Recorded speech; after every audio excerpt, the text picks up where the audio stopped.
Welcome to our YouTube channel Study Cell. Now part 7 Structure of Atom.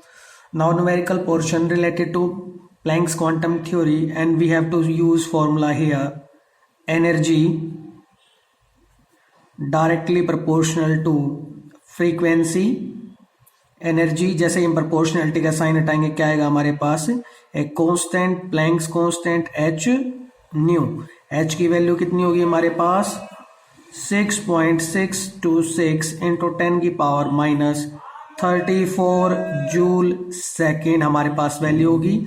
और यही value किस में ले सकते हैं आर्ग्स में भी 6.626 इंटू 10 की power minus 27 erg second.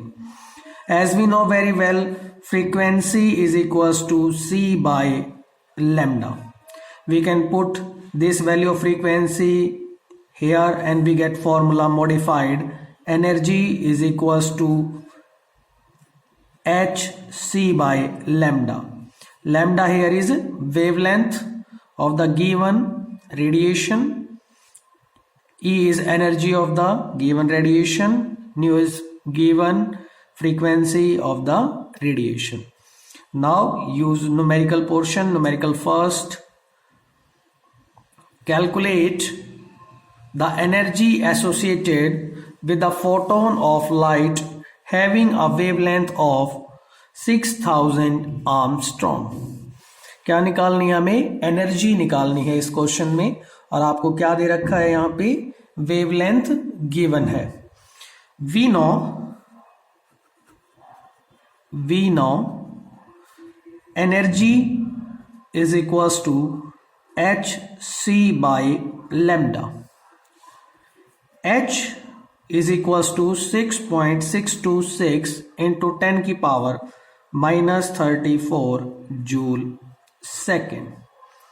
And speed of light c is equals to 3 into 10 की power 8 meter per second. And wavelength here given in question, wavelength is equals to 6000 Armstrong. Convert कर सकते हैं metres में 6000 into 10 की power minus 10 metre, क्योंकि एक Armstrong के अंदर कितने मीटर होते हैं 10 की पावर माइनस 10 मीटर हमारे पास होते हैं। तो put down these values. Energy is equals to 6.626 into 10 की power minus 34 joule second into 3 into 10 की power 8 metre per second by wavelength. Wavelength कितनी है 6000 इंटू 10 की पावर माइनस 10 मीटर। मीटर से मीटर क्या होगा कैंसिल आउट, सेकेंड से second क्या होगी हमारे पास कैंसिल आउट। आंसर किस में आएगा जूल्स में आएगा। जब इसको क्या करते हैं हम यहाँ पे सॉल्व करते हैं, आंसर कितना आता है हमारे पास 3.312 इंटू 10 की पावर माइनस 21 जूल आपको आंसर मिलता है। Now question number second. Compare the energies of two radiation, one with wavelength 6000 angstrom and other with 3000 angstrom. आपको क्या करना है एनर्जीज को कंपेयर करना है। हम क्या मानते हैं जो हमारे पास वेवलेंथ है 6000 आर्मस्ट्रॉन्ग, इसकी एनर्जी हम मान लेते हैं यहाँ पे कितनी है E1, और जिसको कैसे पुट करते हैं फॉर्मूला हमारे पास hc बाय लैम्डा 1। इसको क्या मान लेते हैं लैम्डा 1 मान लेते हैं। नाउ लैम्डा 2 गिवन है हमारे पास कितना 3000 आर्मस्ट्रॉन्ग। E2 मान लेते हैं इसको क्या होगा hc बाय लैम्डा 2। हमें दोनों एनर्जीज को कंपेयर करना है। कंपेयर का मतलब क्या होता है रेशियो लेना। कंपेयर का मतलब क्या होता है रेशियो लेना। तो दोनों की रेशियो ले लेते हैं E1 बाय E2। E1 कितना था hc बाय लैम्डा 1, E2 क्या है hc by lambda 2। h same constant cut जाएगा, c सेम कांस्टेंट कट जाएगा। तो क्या है हमारे पास E1 by E2 is equals to lambda 2 by lambda 1 और लैम्डा 2 की वैल्यू कितनी है 3000 आर्मस्ट्रॉन्ग और लैम्डा 1 की कितनी है 6000 आर्मस्ट्रॉन्ग से आर्मस्ट्रॉन्ग क्या होगा कैंसिल आउट और ये इसका कितना है 2 टाइम्स तो क्या है आपके पास E1 is equals to 1/2 of E2 और we can say E2 is equals to twice of E1। इस तरह से हमें क्या करना है इस क्वेश्चन को यहां सॉल्व करना है। Now question number 3, what is the ratio between the energies of two radiation, one with a wavelength of 6000 nanometer and the other with 2000 nanometer? Same question like question number 2। हम क्या करते हैं इसको lambda 1 मान लेते हैं कितना है 6000 नैनोमीटर और एनर्जी क्या होगी हमारे पास फॉर्मूला है Hc बाई लैम्डा 1। लैम्डा 2 कितना है हमारे पास 2000 नैनोमीटर, एनर्जी कितनी हो जाएगी Hc बाई लैम्डा 2। दोनों की क्या कर लेते हैं हम यहाँ रेशो ले लेते हैं E1 बाई E2 क्या होगा Hc by lambda 1 into Hc by lambda 2। Hc से Hc क्या होगा कैंसिल आउट। लैम्डा 2 की वैल्यू कितनी है हमारे पास क्वेश्चन में लैम्डा 2 कितना है 2000 नैनोमीटर और लैम्डा 1 कितना हमारे पास 6000 नैनोमीटर और 1 नैनोमीटर कितने मीटर के बराबर होता है 10 की पावर -12 मीटर के इक्वल होता है। सॉरी 1 नैनोमीटर 10 की पावर -9 मीटर के इक्वल होता है और 1 पिकोमीटर हमारा किसके इक्वल होता है 10 की पावर -12 मीटर के इक्वल होता है। तो नैनोमीटर से नैनोमीटर क्या होगा कैंसिल आउट, ये कितना है इसका 1/3 टाइम्स। तो रिलेशन क्या है हमारे पास E1 is equals to 1/3 of E2। इस तरह से हम क्या कर सकते हैं इस क्वेश्चन को यहाँ सॉल्व कर सकते हैं। Now question number 4, which will have higher energy, a proton of violet light with wavelength 4000 Armstrong or a photon of red light with a wavelength of 7000 Armstrong? इस क्वेश्चन को करने के लिए हमारे पास 2 तरीके हो सकते हैं। एक तरीका तो यही है कि हमें पता है कि जो एनर्जी है वो हमारे पास क्या है इनवर्सली प्रोपोर्शनल टू वेवलेंथ, यानी कि एनर्जी किसकी ज़्यादा होगी जिसकी वेवलेंथ क्या होगी हमारे पास कम होगी और एनर्जी किसकी कम होगी जिसकी वेवलेंथ क्या होगी हमारे पास ज़्यादा होगी। तो डायरेक्ट क्वेश्चन को देख के भी यहाँ क्या कर सकते हैं हम बता सकते हैं कि जो वॉयलेट लाइट है हमारे पास उसकी वेवलेंथ क्या है कम है तो इसी की एनर्जी क्या होगी ज़्यादा होगी और जो हमारे पास क्या है रेड लाइट है उसकी वेवलेंथ ज़्यादा है तो इसकी एनर्जी क्या होगी कम होगी। लेकिन हम क्या कर सकते हैं इस क्वेश्चन को सॉल्व करेंगे कैसे, हमारे पास फॉर्मूला है energy is equals to H nu और nu is equals to C by lambda. तो फॉर्मूला क्या बन जाएगा energy is equal to HC by lambda. First के लिए सोल्व कर रहे हैं वॉयलेट के लिए, violet light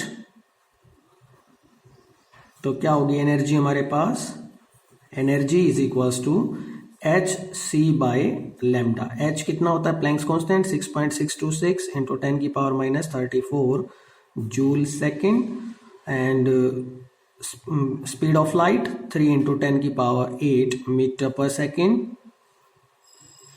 and wavelength is given violet light 4000 angstrom put here into 10 की पावर -10 मीटर, मीटर से मीटर क्या होगा कैंसिल आउट, सेकंड से सेकंड क्या होगी हमारे पास कैंसिल आउट होगी।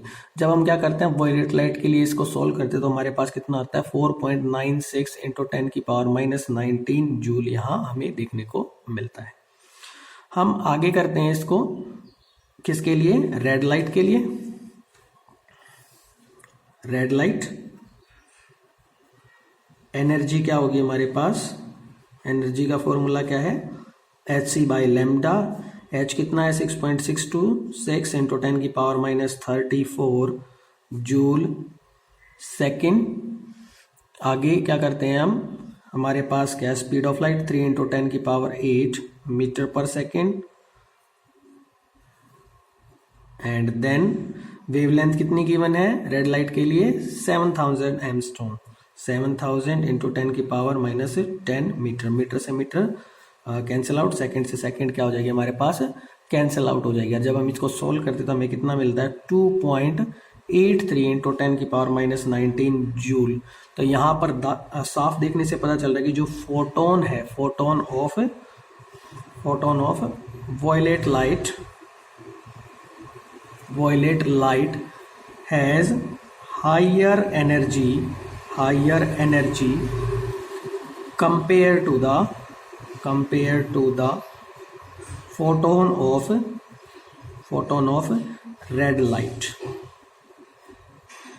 ठीक है, अब क्या है हमारे पास नेक्स्ट क्वेश्चन है, question number 5th and question number 6th is your homework. वो आपको क्या करना है सोल्व कर लें, लेकिन क्वेश्चन नंबर 5th पे जाने से पहले हम क्या करेंगे डिस्कस करेंगे एक फॉर्मूले को, ताकि जो आपका क्वेश्चन नंबर 5th है वो काफी इजी हो जाए आपके लिए।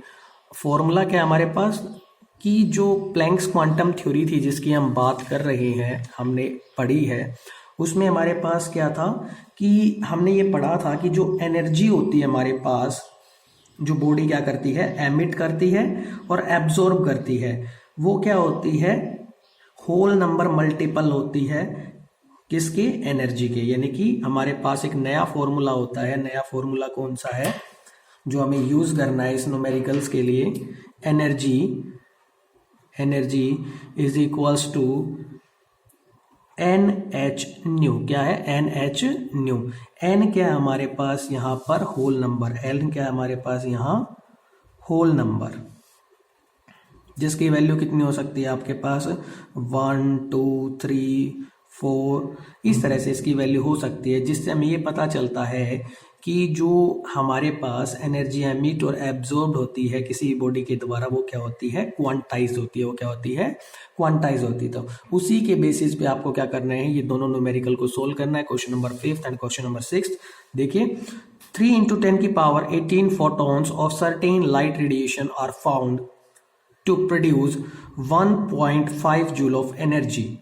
आपको क्या दिए हैं नंबर ऑफ फोटॉन्स दिए हैं, यानी कि n की वैल्यू दी है आपको, और ये बोला कि कोई भी लाइट रेडिएशन हो सकती है और वो कितनी एनर्जी प्रोड्यूस करती है 1.5 जूल एनर्जी प्रोड्यूस करनी। तो आपको क्या बताना है वेवलेंथ बताना, आपको वेवलेंथ बताना है कि वो किस वेवलेंथ की रेडिएशन रही होगी। तो फॉर्मूला आपके पास यहीं पे है, आपको एनर्जी गिवन है कितनी है 1.5 जूल, n की वैल्यू गिवन है 3 इंटू 10 की पावर 18, h आपको पता है प्लैंक्स कांस्टेंट कितना होता है 6.626 इंटू 10 की power minus 34 joule second, and new आपको यहाँ न्यू नहीं निकालना, आपको क्या निकालना है फ्रीक्वेंसी आपको क्या निकालनी है वेवलेंथ। तो इसको क्या कर सकते हैं लिटिल बिट मॉडिफाई कर सकते हैं फॉर्मूले को। कैसे मॉडिफाई करेंगे, energy is equals to n h c by lambda, और c आपको पता है कितना होता है 3 इंटू 10 की पावर 8 मीटर पर सेकेंड। यहां से क्या कर सकते हैं आप वेवलेंथ को निकाल सकते हैं आसानी से। तो ये क्वेश्चन नंबर 5 जिसके एक्सप्लेनेशन मैंने खुद ही आपको दे दी है यहाँ पर। अब क्या करना है आपके लिए स्पेशल क्वेश्चन है, चॉकलेट क्वेश्चन, जिसका आप इंतजार करते हैं हमेशा से, और क्वेश्चन को सोच समझ के करेंगे। अभी आपकी स्क्रीन पे आ चुका है। A near ultra violet photon of wavelength 300 nanometer is absorbed by a gas and then re-emitted as 2 photons. One photon is of red light with wavelength 760 nanometer. What would be the wavelength of second photon? आपको क्या बताया है कि एक कोई आपके पास photon डाला है आपने जो अल्ट्रावायलेट रीजन के आसपास का है, जिसकी वेवलेंथ कितनी है 300 नैनोमीटर है, और गैस ने उसको क्या किया है एब्जॉर्ब किया है, किसी गैस ने उसको क्या किया है फोटोन को एब्जॉर्ब किया, और अगेन 2 फोटॉन्स बाहर निकालने, क्या किए हैं 2 फोटॉन्स बाहर निकाले हैं। एक फोटोन क्या है रेड लाइट का है जिसकी वेवलेंथ कितनी है 760 नैनोमीटर है, और दूसरी वेवलेंथ आपको पता करनी है सेकंड फोटोन की कितनी होगी। तो क्वेश्चन को बहुत ही सोच समझ के करेंगे, ट्रिकी क्वेश्चन है। और आज हम क्या करते हैं अपने वीडियो लेक्चर को यहाँ ऑफ करते हैं। जो नेक्स्ट वीडियो लेक्चर होगा वो हमारा किससे रिलेटेड होगा न्यूमेरिकल पोर्शन डी ब्रोगली से, और फोटो इलेक्ट्रिक इफेक्ट से उसके रिगार्डिंग हम क्या करेंगे, न्यूमेरिकल्स को आप सबके सामने लेके आएंगे। आज के लिए इतना ही।